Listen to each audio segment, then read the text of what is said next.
Goeiemôre. Die Jode het so aan die regterkant van hulle deurkosyne diagonaal aangebring die mezuzah. Die mezuzah is 'n identiteitsmerker en elke dag as die Jode hulle huise verlaat en hulle stap by die drempel van hulle deure uit, dan raak hulle aan die mezuzah en soen hulle vingers.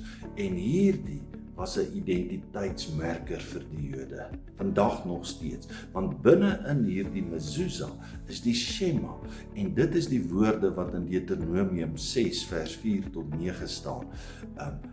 Luister Israel, Shema Yisrael, ek is die Here, julle God. Ek is alleen God, julle moet my lief hê met julle hele hart, siel en krag. Praat hieroor met julle kinders. Praat in die publieke spasies hieroor. Praat hieroor in die oggend en in die aand as jy gaan slaap, as jy op reis is en as jy by die huis is. En dan as die Jode die wêreld invaar, as hulle uit hulle huise stap en dan die Shema, die mezuzah geraak het, dan het dit hulle identiteit gevorm. Daar's 'n verbond en God is ons God alleen.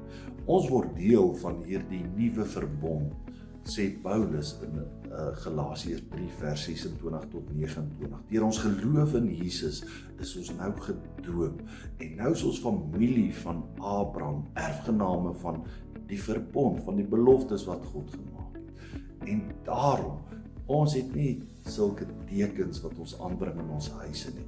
Ons het die sakrament van die doop. Toe jy gedoop is, het die Here met onuitwisbare ink sy merkteken op jou voorkop geplaas en sê jy's gemerk, jy's my kind, ek is jou God, ek is jou verlosser, ek is jou trooster in die Heilige Gees. En dit bepaal ons identiteit en daarom kan ek en jy elke oggend as ons opstaan en die water vat in ons gesigte afspoel wanneer ons opstaan, herinner word dat God ons gemerk het.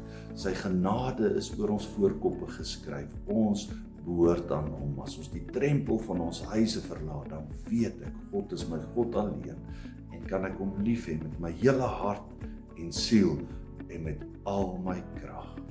Jy is gemerk vir die lewe. Amen.